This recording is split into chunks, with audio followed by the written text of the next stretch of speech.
and the cherry on top. I had made a tutorial on how to do some word art with layers, and I found a little bit easier way, and I thought I kind of stumbled through it a little bit, and it took a while to get my point across, so I wanted to make a new one and show you an easier way on how to make it, because it's really fast, and it's really easy, and it's really fun.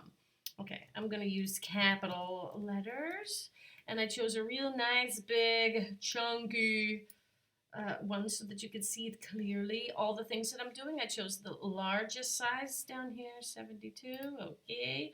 And we can make it bigger, of course, by using those corner boxes. Use the corner boxes as much as possible, unless you want some kind of distorted look. It usually doesn't look great once you start distorting it.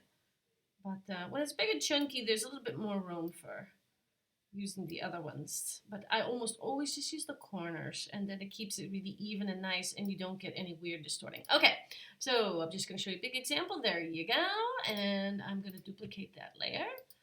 Okay, and that'll be the one on top, and this will be the one on the bottom. And on the bottom one, I'm going to choose to use a stroke. And we'll also go with a nice big one so that you can really see the difference and see, you saw all those selections that you could choose. Okay, and what you're going to need to do now is simplify that layer by right-click and then clicking on Simplify. And you can still see it says FX, so it has not been completely simplified. There, now it's gone. Now this is just one nice layer, and this one is without the stroke. So the bottom one has the stroke and the top one does not.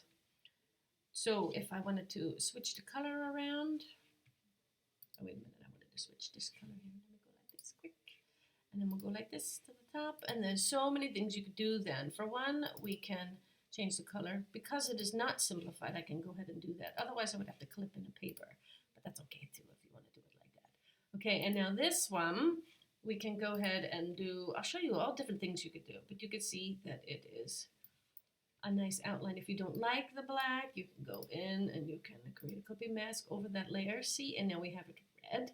Maybe you want it to have a little bit of texture. We can go and show you how to do texture, a little bit of texture look, or we can show you some glitters, and you can do glitters, and there you go. There you have it. You can get rid of that background if you want, so that you have no background and you're set. Thanks so much for checking out the cherry. Happy scrapping!